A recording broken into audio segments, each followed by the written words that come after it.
Welcome to another episode of the Coach's Corner. With me today, we have the new co-host, Paul O'Neid. Welcome to the show. Thank you very much. Happy to be here. And then we also have guest coach, Christian Anto. He is a coach who's been on the podcast before, and he's also out of Illinois. Which one of those? Close. One of those Northwest places. Indiana. Northwest Indiana. He has his own powerlifting crew. Him and his wife train out of, is it Ilium? Iliana, yeah. Which they do a great job with their powerlifting stuff. And Christian is also a member of Team Elite FTS. So thanks for coming on the show, man. Thanks for having me. Of course. So if you guys are interested in learning a little bit more about Christian and his background, just go listen to the episode and check him out. And he does a lot of stuff with triphasic training, which is what he was kind of known for. But since then, he's integrated a bunch of different ideas into his programming and system. And he's worked with a bunch of different athletes and competitors. So I think just having a different viewpoint, different background of where he's come from, which you guys saw in the interview. He also thinks very poorly of athletic trainers, which got us only 1-star rating of the ones that we have. So very thankful for that as well. Glad you got that elephant out of the room, because if you weren't going to say it, I was. Of course. So since the last time we've spoken, give everyone kind of a little idea of what you've been up to and all the work that you've been doing with your athletes and stuff. So the powerlifting team at our facility, we started to kind of incubate that, if you will. We have a little hole in the wall gym that we don't own. We just work out of. We don't have any advertisement. It's right off the freeway. So we have just grown that to over 20 people. And we just got our first major influx in female powerlifters. So that was really cool to see. I think the last 8 people that joined our team were female. Because of all of the shutdowns and everything in our area, we definitely saw a decline in actual athletes. We'll have a few trickle in and out of the facility just because they're trying to maintain. They can't train anywhere. They're also not playing anywhere because everything is closed off for them. So because of that, our main focus switched to powerlifting. We were fortunate enough to have all of the powerlifting meets at the end of the year last year to go off without a hitch. And now after the year, everything's like really held back now. They're not putting out dates. So our focus has been building and growing the gym as best we can with what we have available to us. And we've been able to do more so of that through the powerlifting team rather than just like your typical gym members, because we also don't have a lot of people looking for gym memberships either at the time. Yeah, how are things been with COVID and stuff? Are you guys locked down still? Or are you guys open up? I know a lot of people have bought gym equipment, so it's hard to continue that influx with the small businesses and things like that. So apparently I don't watch a lot of news or anything like that because I would just lock myself in a room. But the last I heard, Indiana was like the most incompetent when it comes to like levels of like high or low. So everybody's like, oh, Indiana's bad. So we shutdown wise, our kids are still at school. They follow all the guidelines there, but our facility is open. Basically everything around us is open as long as you wear a mask. Okay, nice. Way better than what Paul has to go through. Oh yeah, 100% better than what Paul has to go through. Yeah, Paul's not in a happy place right now. But other than that, I mean, the biggest issue that we had was people were right on the border of Illinois, and Illinois is super strict. So we had a lot of issues with people just coming over from Illinois, trying to be members at the gym. And then we ran into a lot of issues of not your, how do I say this? Not your ideal clients, even at a powerlifting gym that you want in there. They don't understand like respecting equipment. They don't really care for turf. They don't really care for anything. So all of a sudden you start seeing stuff get really messed up really quick. So you have to kind of like filter through and play devil's advocate all the time, being the bad guy, as Julie and I are kind of considered managers, if you will. So we're in there the most. I mean, the owners of our facility, that's not their main job. So I'm typically the bad guy yelling at people like, hey, like do it again. You're going to get kicked out. Like, I don't care. Like, go back to Illinois and you can get a home gym. Like, I could care less. Yeah. So that's the hardest part that's been with everything. Yeah, that makes sense. And the fact that you don't own the gym, you can be as mean as you want to, right? Because Exactly. it's not your income that's being affected. So Yeah. they put you in charge of that. You gotta do what you gotta do. I mean, I've seen that before. Being a gym owner, there's a handful of people that come in and are very disrespectful towards the equipment, and you gotta, quantify if their gym membership is worth buying equipment all the time for, and it's usually not, right? So you definitely have to and plus people get into a feeling of uncomfortableness around people like that as well. They usually have bad vibes, and you don't want to create those for your gym and in that environment as well. It's all about creating a community that everyone respects each other and enjoys being around each other more than anything. Right. So we got a lot of questions, guys. Thankful for that. Christian, go ahead and start us off with the first question. So the first question actually came from one of the guys on my powerlifting team. Every time I have that crew do a meet, I always make them do some form of GPP, for lack of a better term. Basically, I don't let them touch a barbell. I have them do very metabolically stressful movements, a lot of conditioning, a lot of body weight stuff to kind of reacclimate them to everything they suck at, right? So like single leg body weight movements, single arm dumbbell movements. And the question was posed to you guys because Tony, you coach me, Paul, you coach my wife, of he heard that Tony, you don't really do that unless it's an athlete or someone that's injured. And how do you go about utilizing that, if at all, when programming it into somebody's periodization? Yeah. So the thing I think about coming off of a meet is just how much of that athlete's training age is there, like how long have they been training, how strong are they, and how beat up are they from the actual meet. So if they're not very strong, they're not going to occur a lot of damage from the meet. They're not going to create a lot of fatigue, so to speak, even though fatigue is very hard to define. It's even hard to define within the literature when you're looking for it. And if they're not injured, then I think that the best strategy would be to exactly get back into what's going to make them the best athlete at their given sport. And their sport is powerlifting. So if we can go straight back into barbell work and getting those things moving in the right direction and being able to progress those, then I don't really see that there's going to be a better emphasis on anything else, right? GPP and things of that nature in order to build their capacity back up for them to better handle the training that's going to be coming ahead of them is not something that I think is ultimately that necessary. I think that came from the geared lifting side of things, where if you're handling over 1,000-pound squats and 900-pound benches, that maybe there is going to be a little bit of efficacy towards trying to do GPP and getting the barbell out of your hand.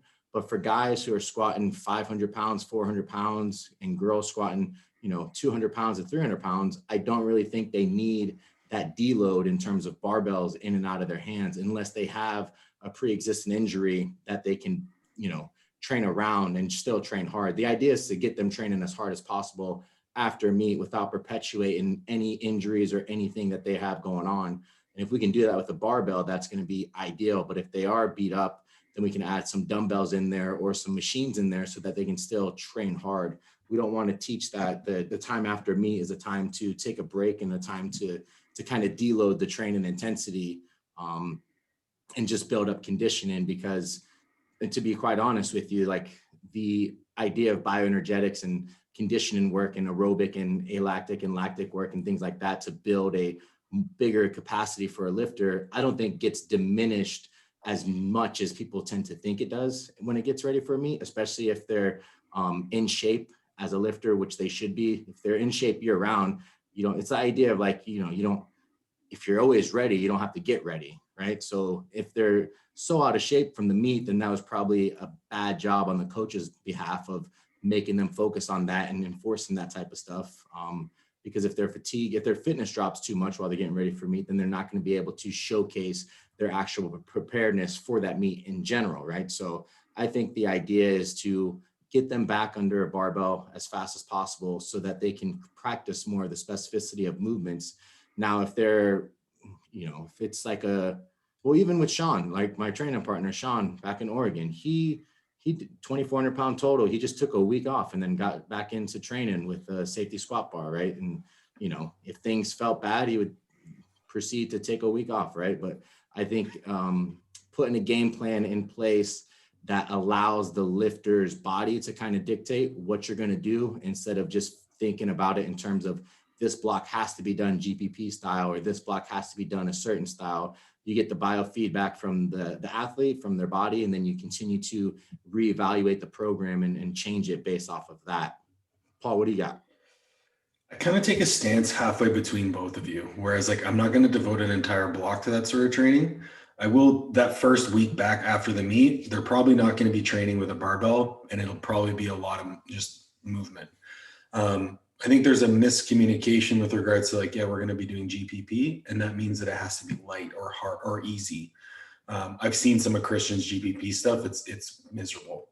But building up, doing that aerobic work can also help to decay fatigue, and it can help get more blood flow, get the recovery process underway.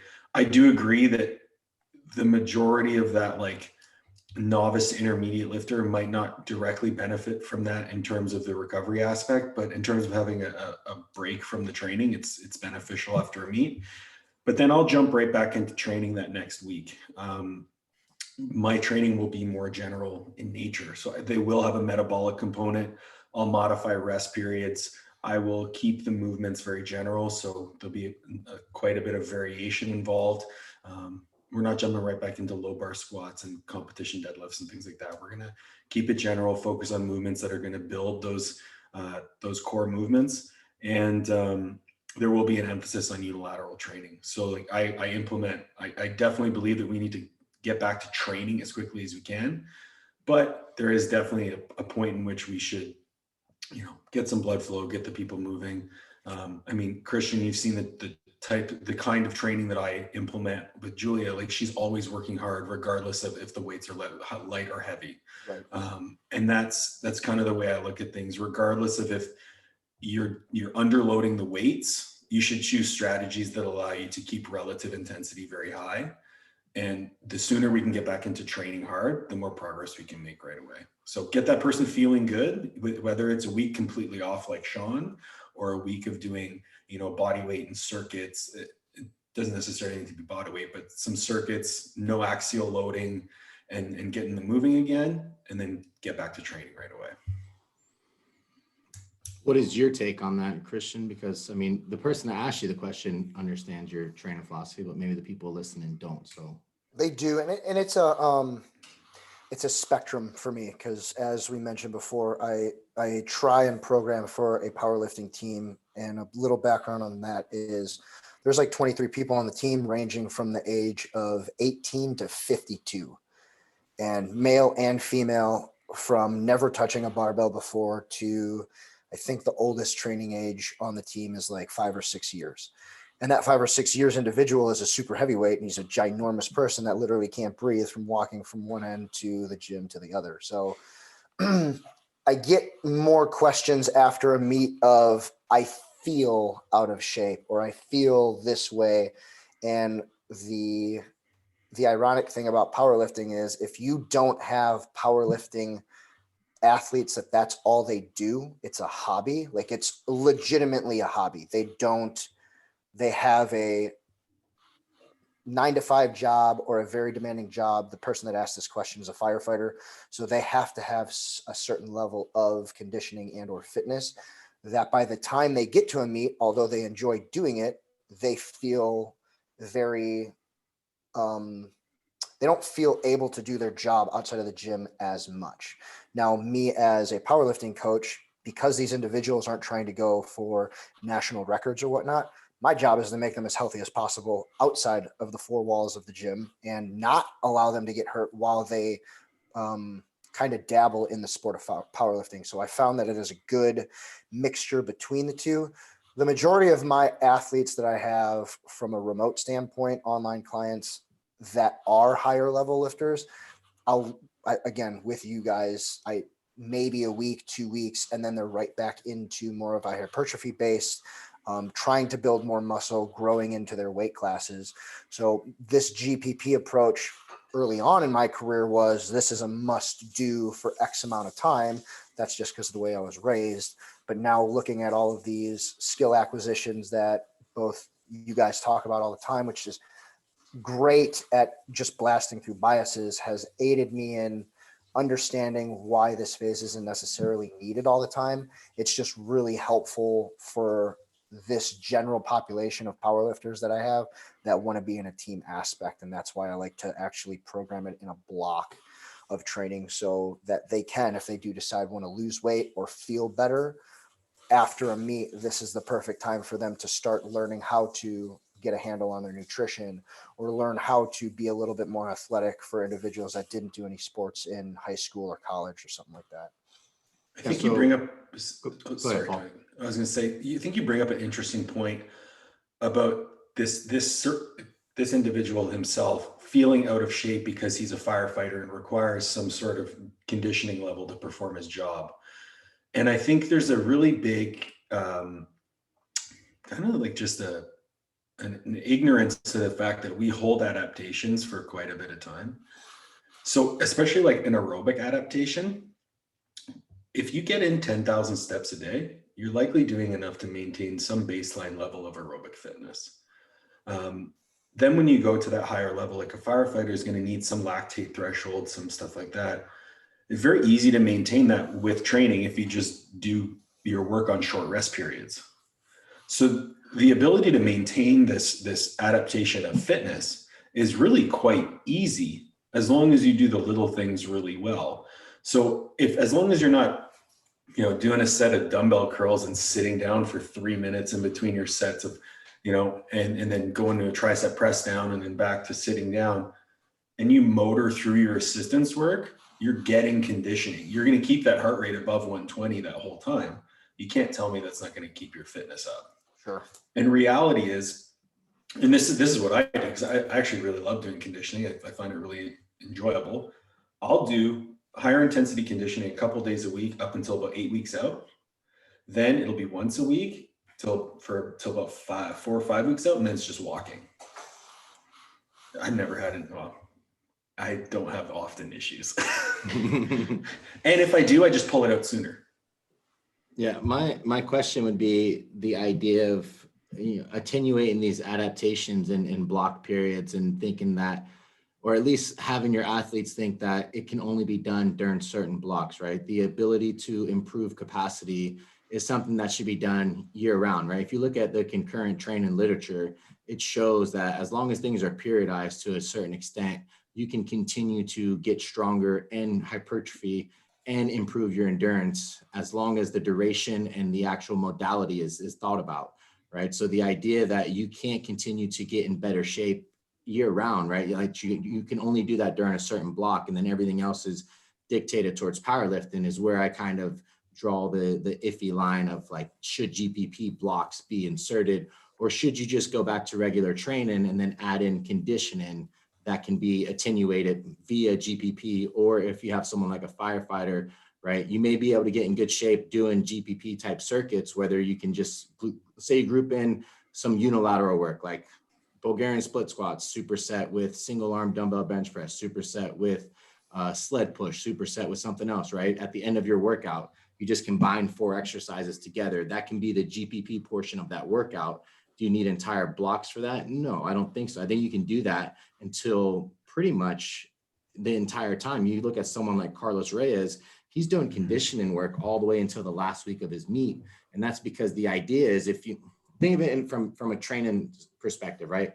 But before I get into that, think of it from specificity. You have a firefighter, he may be able to get in shape lifting weights, but he still has to be specific to his actual modality of what his job demands. So yes, his heart rate can improve and everything can improve, but maybe his gait mechanics are messed up. So then he'll need to run. He'll need to do some type of stuff. Maybe his idea of body weight movement, whether it be through jogging, sprints, or whatever, isn't getting trained because all he's doing is GPP work is from the actual weight training, right? So those are all things you want to think about. But in terms of, say, just a pure powerlifting perspective, right? If you're getting ready for a meet and say you train 5 days a week and then you go to deload for that meet or you peak for that meet, and say you drop your training down to 3 days per week, right? that level of drop is going to drop your fitness more than it's going to actually help improve your fatigue, right? So if you're doing capacity work year round and they're in good shape, that's only going to improve their recovery from day-to-day modalities. And it's also going to allow them to say they're doing conditioning work 6 days a week, 5 days a week. They go into a peak and block, they reduce that down to 2 days a week. They're still going to be able to maintain that capacity. They're still going to have that feeling that they're getting in shape and they're not getting out of shape. And then they're able to move into their next block of training outside of a meet in better shape than they've ever been. And then they probably don't feel like they need to have a GPP phase because they're just doing it year round. So that's why I don't like the idea of blocks of anything, right? Because if you're just attenuating one adaptation at a time, then things don't get held, where I think the human body is capable of holding those adaptations a lot longer, as long as the periodization and structure is put in place, right? 6 to 8 weeks seems to be about the good point in time of concurrent training being effective for you to improve hypertrophy, strength, and endurance before having to do a deload on that and then reintroducing it again. So I think there's just other things to think about than just having blocks of training dedicated to one particular thing, but just thinking about it in terms of like conjugate type training, where you're trying to incorporate all the modalities into a program on a week-to-week basis, makes a little bit more sense to me. Yep, I agree. Yeah. All right, Paul, next question. So kind of in that same vein of concurrent thinking is, how often do I really need to rotate exercises?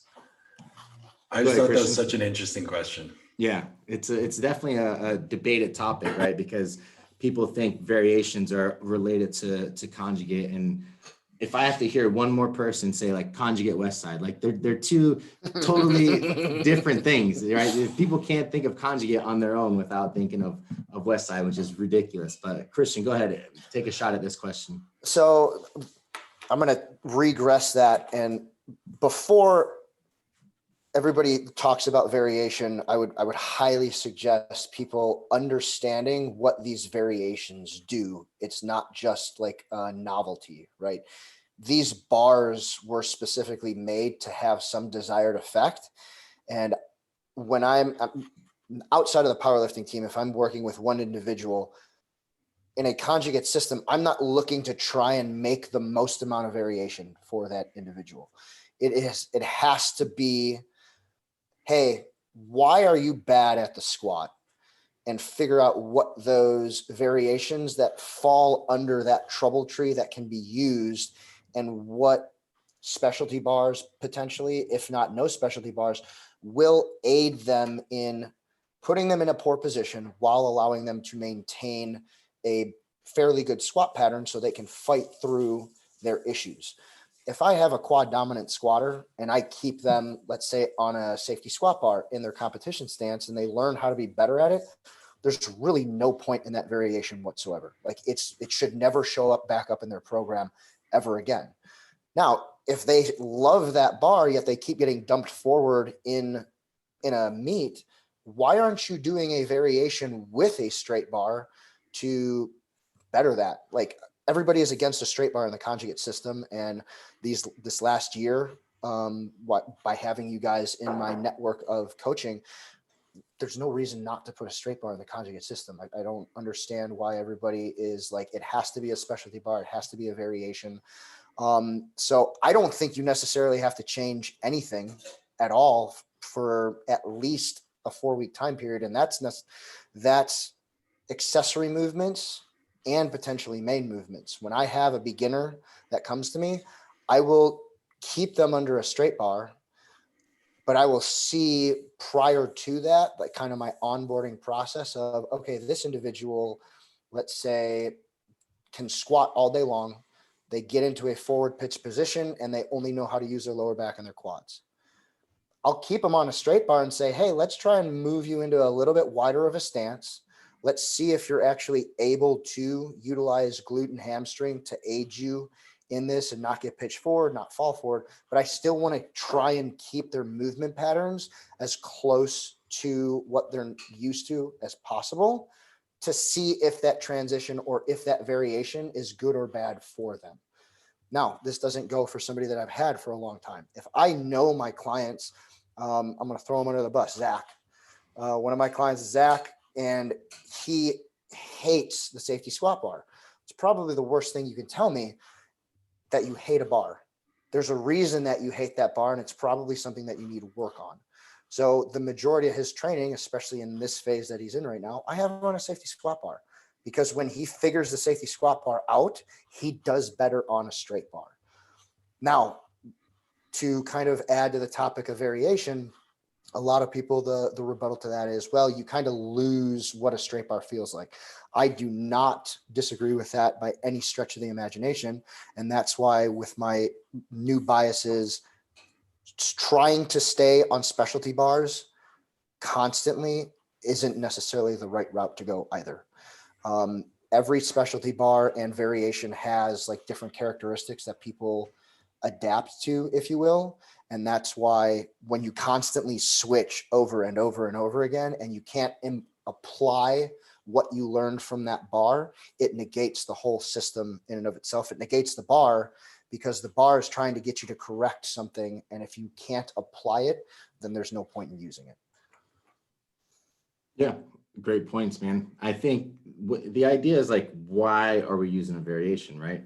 Are we using a variation to elicit some type of training response? Are we using a variation just to mix things up? Do we feel like a variation is indicative enough to actually help correct some of the issues that you may have with the actual competition lifts? So the first thing I would do is like define variation, right?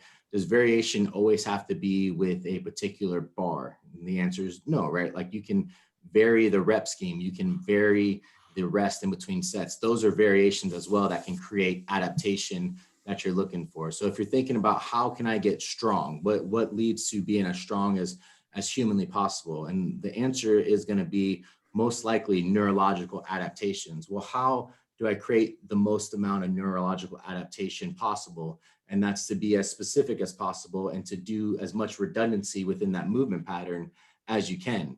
So if you're doing the competition squats year round and you're able to improve them just by variance of rep ranges and intensities, then that makes the most sense to do that for the actual specificity of your sport, right? And if you have an issue, say, for instance, the idea that I have around my back whenever I squat, the example you said, well, the idea that more squats or squats with a bar on my back is going to actually fix the rounding on my back may not necessarily be the best way to look at it, right? It may be the fact that why does my back round? Maybe I'm not strong enough in my lats. Maybe I have some type of anti-rotation or thoracic extension, flexion issues. Maybe that's the issue. Will a bar solve those issues? No, your accessories will. So I'm very much a proponent of keeping in the specificity of the movements as often as possible. The only time I would switch them up is if the athlete was just getting bored of the redundancy, if the athlete had some type of injury because of it. I'm not going to say overuse injury, because I don't believe that exists in movements like that. I just can't accept that exists, and that putting a different bar on your back is going to create a non-overuse injury, like your knees, ankles, and hips flex the exact and extend the exact same way, regardless of what bar is on your back. So there's no overuse injuries. You just have poor exercise selection within your accessories. So for me, I think, well, accessories fix most of the weaknesses, not the actual compound movements. The compound movements are there to drive neurological demand. So the idea of variation seems to make more sense in terms of hypertrophy work. And the literature will kind of back that up too. Variation tends to lend itself better to hypertrophy work and less to strength work. Specificity tends to lend itself to strength work better. So if I was going to do any type of variation, it would be within the exercises of the accessories to create the adaptation to build up those weaknesses that we see prevalent within those actual competition squats, right? And it gives you automatic feedback.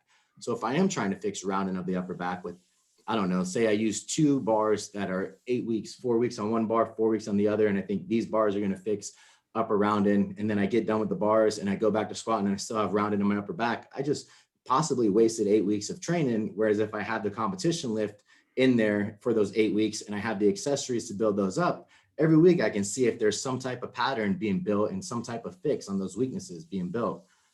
If the person is getting beat up from these bars, that's my fault with the exercise selection that I have for that athlete. If I pick the right exercises for accessories and I pick the right exercises for their warm-ups, the likelihood of them having any type of quote unquote overuse injury, which people throw around, I don't think it exists, but that could be a viewpoint that not a lot of people accept or have, but that's just my viewpoint based off of my years of experience and what the literature says. So Paul, if you disagree, bring it on, man. I'm ready for you.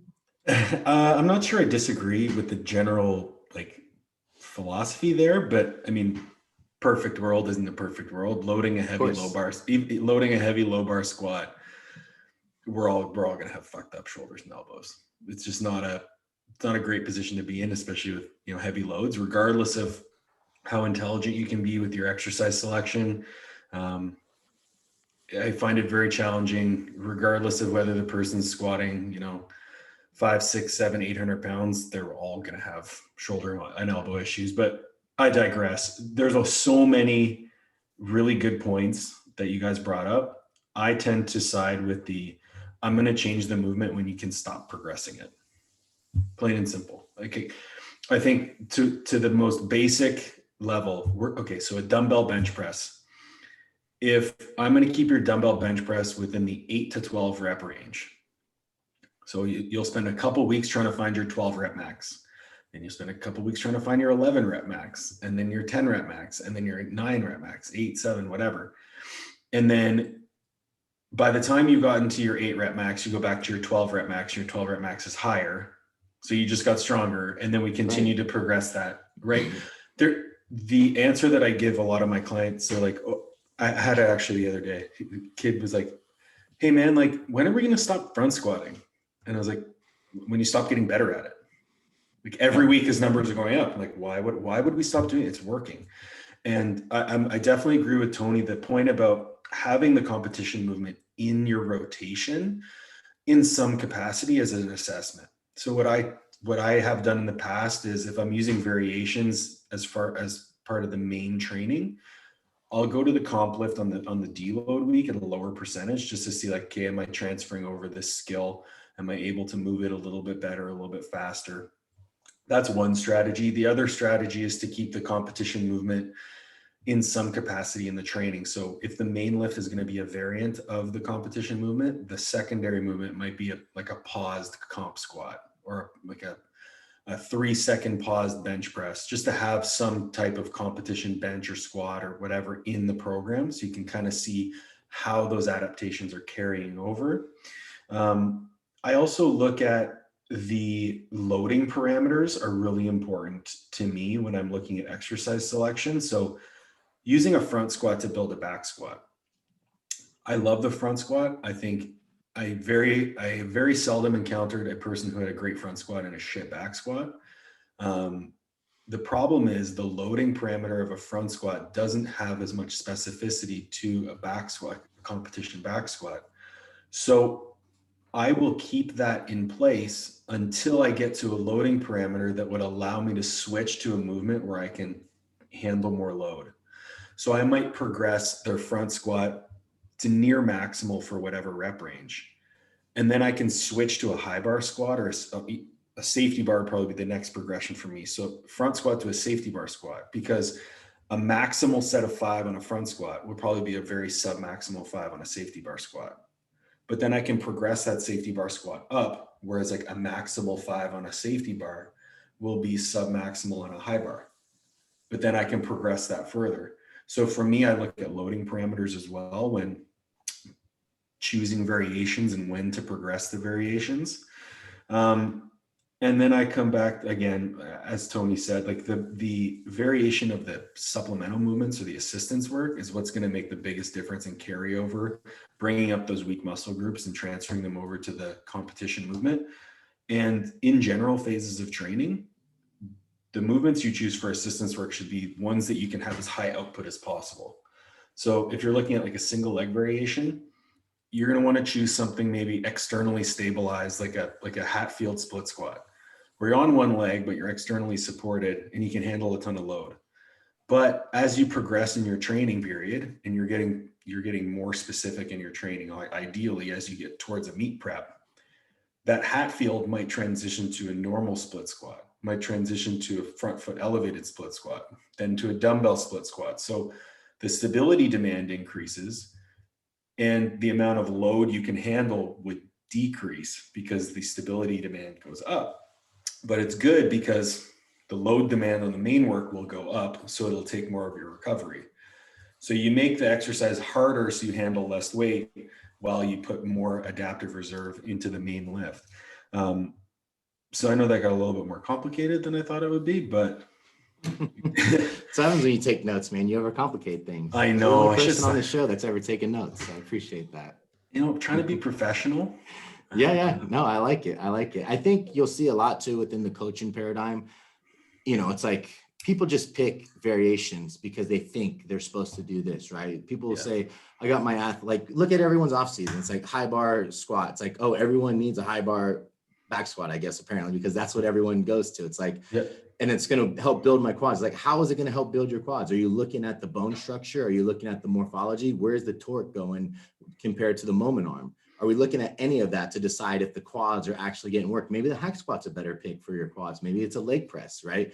But people are so scared to go into the bodybuilding realm of things when it comes to exercise selections because they think there has to be some type of barbell on their back to elicit the adaptation that they're looking for. And it's like, well, if you just keep the competition lifts in and then you find those adaptations, those exercises that create those adaptations, I think that's going to be the best way to go. And then to kind of have a juxtaposed idea to what Paul said, right? A lot of people may think, well, if you're doing externally output focused stuff in the off season, and then you start to have a higher demand of stability needs internally as you're getting ready for a meet, but then your internal stability is at a high demand too, because the loads are getting heavier. Maybe that's focusing a little bit too much on internal stability. Maybe internal stability should be in the off season whenever you're trying to develop that stability. And that's dependent on what the athlete needs, right? If you have an athlete that has shit stability, but they have great mobility, but they can like touch their knee to their face, but they feel like they're super tight all the time. That's because they lack stability. So there's a lot of variants that actually make sense, but you have to understand like the conceptual idea of why you're picking these variations. And I think people just pick them just because it's like, oh, it's off season. So it's either SSB or high bar back squat. It's like, no, why would it be either one of those, right? What's demanding that of the athlete? And to Paul's black and white statement of everyone can low bar squat and get their shoulder. I low bar squatted the last like 3 years of my career with no shoulder or elbow injuries. Okay. And I have the shittiest shoulder mobility ever. So it can be done. Hey man, you're the one with the biggest total on the podcast. We get it. Take your dick off the table. Okay. I take it back. But I think, injury prevention is important, right? Because you don't want the athlete to suffer. And I think injury prevention can be done with intelligent exercise selection within their accessories. And I think that gets lost. If you look at 90% of, I would say probably 90% of coaches' programs, they'll have like tricep stuff written down or like bicep stuff instead of actually what they want their athletes to do in terms of how can that elicit the adaptation and the skill acquisition that they need, right? Like with you, right? Putting in overhead presses has allowed you to do squats all the time now because we have that shoulder moving in the directions that it needs to move into to create a healthy shoulder. So once you have that, you're good, but you need that in your programming. You get a lot of people, they'll be like, yeah, I'm doing these variations because my elbows and shoulders get wrecked when I go to low bars. Like, well, what are you doing to fix your elbows and shoulders getting wrecked? It's like, no, I'm just taking time off. That's the answer. It's like, that's the worst answer ever. Because as soon as you get back into low bar, you're fucked again. It's like, you're not fixing anything. You're just putting Band-Aids on it. But that's like, I don't know, variations they just have to have a purpose and they have to make sense. Don't just put stuff in there just to put stuff in there. But Christian, you want to end with anything? No, I mean, you always bring up good points. And one of the questions and things that have been rattling around my head is the accessories to build the main movements. And I thought back and forth with that whole concept, right? Because I'm seeing a lot of beginners that, hey, I need you to, my knees hurt when I squat, or I'm all quad dominant. I need them to try and understand in their accessory movements, hey, we need to really build glutes, we need to really build hamstrings, and trying all these variations of isolating hip pull throughs, glute bridges. Like when I have an individual do a glute bridge and say, I don't feel it in my glutes at all, like now you're regressing past the point in your head that you're like, I feel like everybody at some capacity would feel a little bit of glute in a glute bridge, right? So getting to that point and never being there before, you then have to look at the variations of accessories.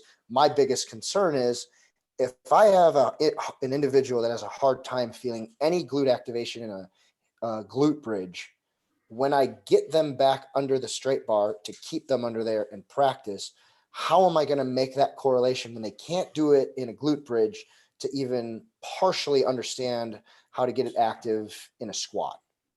You know what I mean?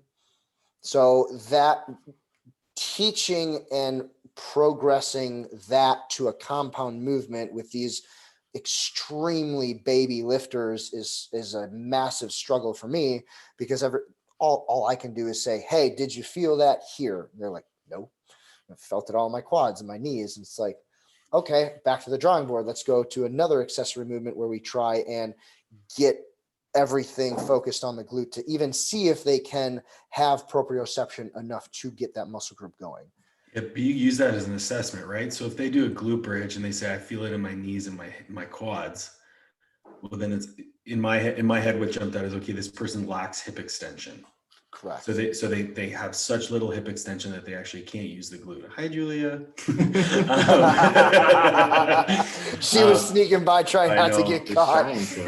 So then I would look at, okay, maybe the glute bridge isn't the right choice for them, or maybe we can modify the glute bridge in a way that it doesn't put so much stretch in that area. Maybe we elevate the back, or we elevate the feet, or like we put them in a position where it's a little bit easier for them to get at that.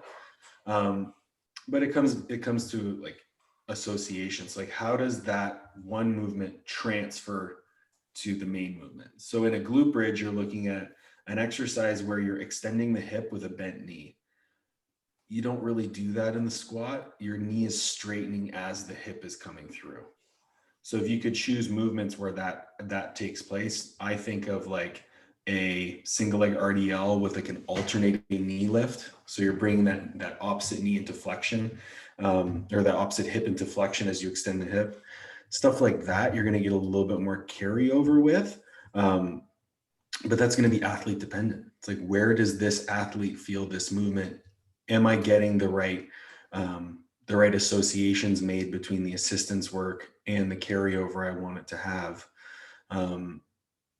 I think that's a really interesting topic too to discuss, because each one of us will assess a lifter differently.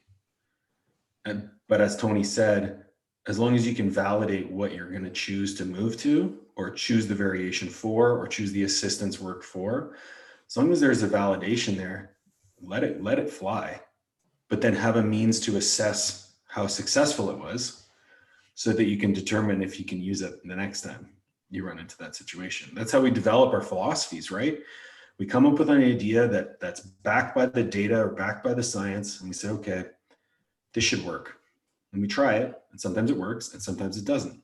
And if it doesn't work, we get more information. Hopefully we didn't hurt anybody or ourselves, and we move on. Well, hopefully we don't hurt anyone or ourselves, but yeah, and that kind of plays into another question that was asked, but that's kind of where we go to that question. I just, the idea is, right, like Paul said, right, that person may lack hip extension, their ability to extend their hip fully, but then also thinking about like, well, what does a hip, like a glute bridge, demand of the glute, right? It challenges it the most in the shortened position, right? You're trying to get the most out you can out of a shortened position of the glute. So maybe if you look at where their pelvis is in line with how everything looks like, maybe they're anteriorly pelvic tilt and their glutes are elongated most of the day. They're in a lengthened position. So it's hard for them, nearly impossible for them to get in a shortened position of a glute, because they've never been in that, because they're extremely elongated all day. So then you would have to fix their pelvic position first and foremost. And then you would think about, well, if I can fix their pelvic position, then their glutes are going to actually be able to get into a shortened position. And that's going to allow them to feel that movement a lot better. And then maybe they will be able to go through entire hip extension if their glutes are able to be fully shortened. So understanding what that movement is demanding of the person, and then understanding what that movement is trying to challenge within the muscle will allow you to better assess and then pick those movements appropriately, right? And I think that's the idea, is like, you have to understand the biomechanics of movement in order for you to assess and then pick movements. But a lot of people just don't. They just pick movements for the sake of picking movements. They don't understand biomechanics and what movements are trying to be done. But that would be the first thing, is like, well, if they don't feel something firing when they're doing an exercise, well, why? What is that exercise trying to challenge? What is it bias? And then what is the movement actually trying to challenge? And what is it bias in? And then if you can answer those two questions, then I guarantee you'll fix what the issue is. And then you'll have that person using what they're supposed to be using. So next question is from one of Christian's lifters, talking about the idea of hypertrophy blocks with a newer lifter or an advanced one. We'll just say hypertrophy training, because the idea of just doing an entire block to hypertrophy seems a little ridiculous, but everyone has different opinions. But what's kind of the difference between hypertrophy for powerlifting versus hypertrophy for bodybuilding, and how can a strength athlete benefit from hypertrophy type training, whether it be the idea of bodybuilding or powerlifting? So Paul, go ahead and start us off. So I personally wouldn't do a complete block on hypertrophy. I would just focus my training a little bit more, like bias it towards the assistance work. So if you look at your pie of 100% during the off season or during the early off season, less of that pie would be devoted to the main lift, and then more of it would be devoted to the assistance work or the accessories, and that would be your bodybuilding work. It's very important, like kind of drawing back to the last conversation of feeling the glute. If we have better connection to our muscles in isolation, it makes it easier for us to integrate them into a global movement pattern. So that's kind of where I see the role of bodybuilding, is connecting you to your movement patterns and feeling specific muscles under load. So the difference between a bodybuilder and a powerlifter is that integration piece. A bodybuilder does not necessarily need to integrate those single joint movements into a more global pattern, such as a squat, bench press, or deadlift. Their primary concern is taxing the muscle in its shortened position, mid-range position, lengthened position, to get the most of a hypertrophy response. As a powerlifter, we're trying to look at which of those positions for us is going to be under the highest demand with the competition movement, and then to train that muscle to be more resilient within that range, and then carry that forward and integrate that adaptation into the main movement. We also know that as long as we're training within that 2 to 0 reps in reserve range, we're going to have a hypertrophy response regardless of rep range. This isn't the old school ways of, like, people think powerlifters only hit doubles and singles. Like, most of my training takes place between 3 to 6 reps for the main lift, even into the prep. So if I'm training at that, in that rep range, and I'm keeping it within 2 to 0 reps in reserve, I will have a hypertrophy response from the work that I'm doing. Plus the assistance work I'm doing as well is going to have a hypertrophy response, which brings us back to, like, concurrent adaptations are possible. And really, even as you transition into prep from a hypertrophy block, you will have enough stimulus within your training to keep the hypertrophy as you move forward, and even to continue to develop it as well. So yeah, that's my thoughts for sure. Christian, go ahead. It got really popular, the whole concept of, like, power building, and kind of the mindset of, hey, we're going to keep doing some type of powerlifting movement or that capacity. And like Paul said, the majority of focus on the accessory movements are going to be for, like, bodybuilding style. I always have said powerlifters can learn more from a bodybuilding mindset than a bodybuilder could learn from a powerlifting mindset. And again, it's just piggybacking everything that Paul said of how they're integrating it, and the bodybuilding, that global pattern, that's not part of their sport. And more often than not, when I see people doing accessory movements that claim to be powerlifters, all they're doing is trying to move weight. They don't have this concept of, hey, I need to figure out how to have this connection with this muscle to do its job, and then understand what else comes along with that in that global pattern of the compound movement. It's almost like their brain is sectionized or like compartmentalized to, hey, main movement, compound, let's try and move all of this at once. And then that carries over into their accessory movements when they're unable to say, I am moving this area with just this capacity of tricep. Okay, well, what part of the tricep?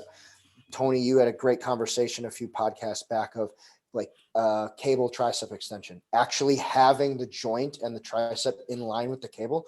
Nobody thinks about that because they don't pay attention to that movement pattern and what implications that actually has.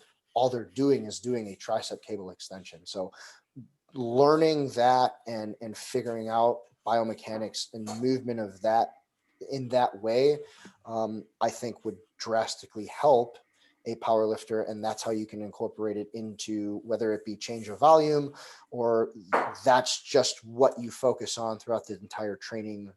Again, we're not using the term blocks or a cycle prior to getting back into more global patterns like Paul was talking about. Yeah, a lot of good points there. I think the idea of like what drives hypertrophy is one of the key concepts you want to think about when trying to integrate hypertrophy into your program, right? Like the research shows that anything from 3 reps, maybe not the most ideal because it's going to take a lot longer time, but 3 to 30 reps, ideally most 6 to 30 reps is going to be your key drivers of hypertrophy. A Schoenfeld study showed that 3 reps produce just as much hypertrophy as 10 reps did, but it just took a lot longer. The sessions took forever. So the idea is like, well, what people perpetuate is like strength, rep ratios and, peak in ratios and like all this stuff is very much just words. They're definitely misunderstood, right? If you're getting stronger within that 6 to 30 rep range, the idea is that it should translate into your ability to get stronger within the 2 to 3 to 1 rep range, right? Because the idea is you're creating that neurological drive of producing strength adaptations by trying to progressively overload each movement while chasing hypertrophy in the same manner, right? Because mechanical tension is the biggest driver for hypertrophy. So the more force we can produce, the more load we can have on the bar, as long as the reps are executed exactly the same, that's going to perpetuate hypertrophy. Should you chase that with your main movements that require more internal stability than external stability? No, I don't think so. I think the fact of like having RIR for those type of movements make a lot more sense. But like Paul was talking about, when you're picking your accessories, looking at external stability, things that allow you to focus on not having to stabilize, the machine stabilize for you so you can just focus on output. I think there's a lot of necessity in that in terms of hypertrophy training. But there's a mix, right? Like in hypertrophy, you're challenging the muscle action as much as possible.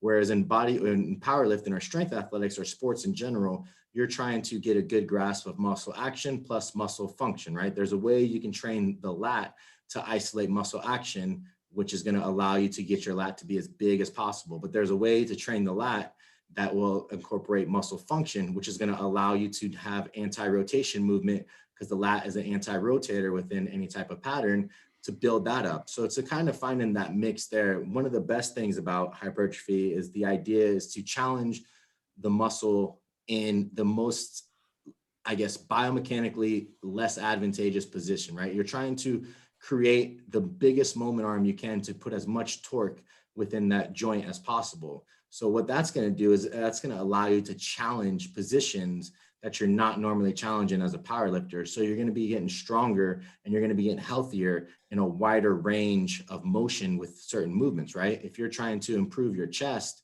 having such an arch into your bench press is not necessarily going to perpetuate a bigger chest, but maybe a flat back dumbbell press that allows for more shoulder retraction and then protraction at the end is going to allow for your shoulder blade to move more freely. And it's going to challenge that range of motion that you're not used to challenging for the pec, which will eliminate your ability to possibly obtain pec tears, right? Because you're challenging it beyond its normal means. So that's the way I look at a lot of the hypertrophy training for power lifters, is challenging the muscle in positions that it's not normally challenged in, and then thinking about external drivers of stability so that we can put as much output as possible, but not necessarily going so far adrift of the specificity of the movement and trying to push that into a failure paradigm. I don't think that failing specificity in movements is going to elicit a great skill acquisition in those movements. I think skill acquisition is done by having really nice reps with like 1 to 2 reps in reserve.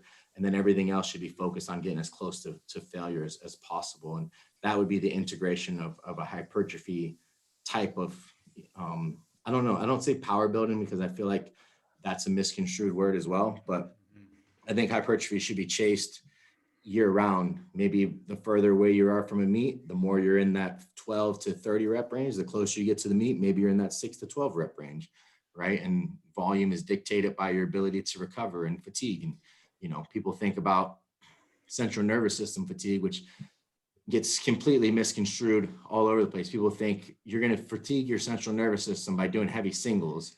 It's like, no, research clearly shows the higher the reps, the more central nervous system fatigue you're going to get. So if you're constantly, that's why when people deload and they're deloading with like sets of 20 and 30, I'm like, what the fuck are you doing? Like, there's no research that's going to show high volume is the way to deload. It's the way to accrue a lot of fatigue and a lot of metabolite damage and lactate and hydrogens and central nervous system. So I think there's a lot of concepts to dig out of the 3 of our answers. And I think that can kind of elicit a little bit of the ideas behind hypertrophy training. It's more or less mechanistically, it's a style of training, but the rep ranges are the rep ranges. Like that doesn't really matter. You can be a powerlifter training in 6 to 8s, but that may not elicit hypertrophy unless you're doing the mechanistic things that will allow for you to challenge the muscles in a way, so to speak, which Christian was talking about, right? You're not just lifting weights to lift weights, but you're actually trying to challenge the muscle. I like what you said about skill acquisition on the main lift, because that's important to know, because like strength is a skill for us. So if we practice, you're not going to want to get that, you know, hypertrophy response from the main lift per se, because if you're going to get to that level of fatigue, you'll have a degradation of your movement pattern and you won't be able to continue to progress that and refine your skill. So choosing movements outside of that to really push your fatigue levels and push those lower reps in reserve is really important. The other piece is the range of motion difference. So by using movements that allow you to challenge greater ranges of motion, it almost like pressure treats your body. It's like, you know, we're gonna be as strong as we can within these specific rep ranges on the competition movements, but outside of that, we're gonna train our muscles through full ranges of motion. And I definitely think that plays a large role in resilience to injury for sure. Anything you want to add for moving on to the next question, Christian? Nope. All right. We have a couple of quick hitters. One is when using something like bands, chains, accommodator resistance, did you guys put them on from the beginning of warmups or once you reach working weight or somewhere in the middle?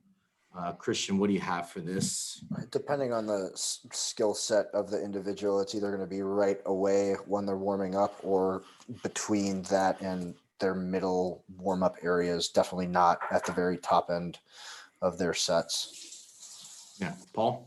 I like putting on it right at the beginning. I'll hit the bar and then I'll put it on and then that'll be my next warm-up set and then I'll just start adding weight. Yeah, for the most part, I agree. The only time I'll put the weight on first a little bit is when their band's pulling you down, because bands with an empty bar sometimes can just fuck people up. I don't know. It's pretty squirrely. It is very squirrely.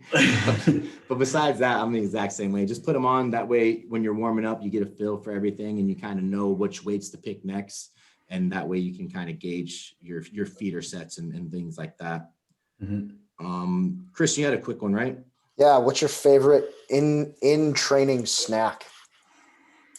I do not snack in training. I know that's a popular thing, like Swedish fish. And I know I was just in Destination Dallas training, and there was a couple guys I've been told that like eat chicken and fish and rice in between sets. Oh, that'd be so gross. Oh, dude. But keep in mind, this guy does like one set and then walks around for like 30 minutes. So he's not, but he's a professional bodybuilder, which is genetics, right? I just do. There's this company called Subject Zero Subs. They have an intra-workout drink. Paul's repping the brand. That's what I do. That's what I snack on. Things that are clinically proven to improve performance, not some goddamn Swedish fish or whatever you're going to eat that's going to turn your shit different colors. I do not want to do any of that. And I'm pretty sure your Intra with Subject Zero tastes way better. I know it does because Swedish fish are not the greatest tasting thing in the world, and the supplements are. Yeah, I haven't gotten the pleasure of trying Pursue yet, but I do sip on some cyclic dextrin and EAAs. Yeah, I mean, not a big snack guy.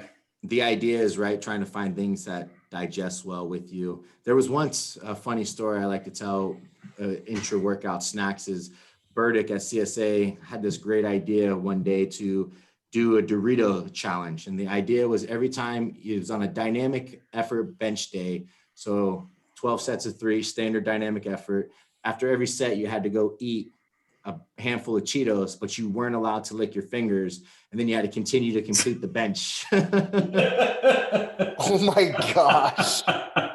I love Burdick. That's amazing. Oh, he's the best. He's the best human being on the planet. Man.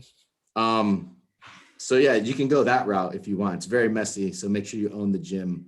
Jeez. So last question. Who do each of you think is the best coach in powerlifting? Christian, do you want to answer that? I don't know, man. All of you guys are apparently now my influencers. So I got saw that. That was great. Best coach.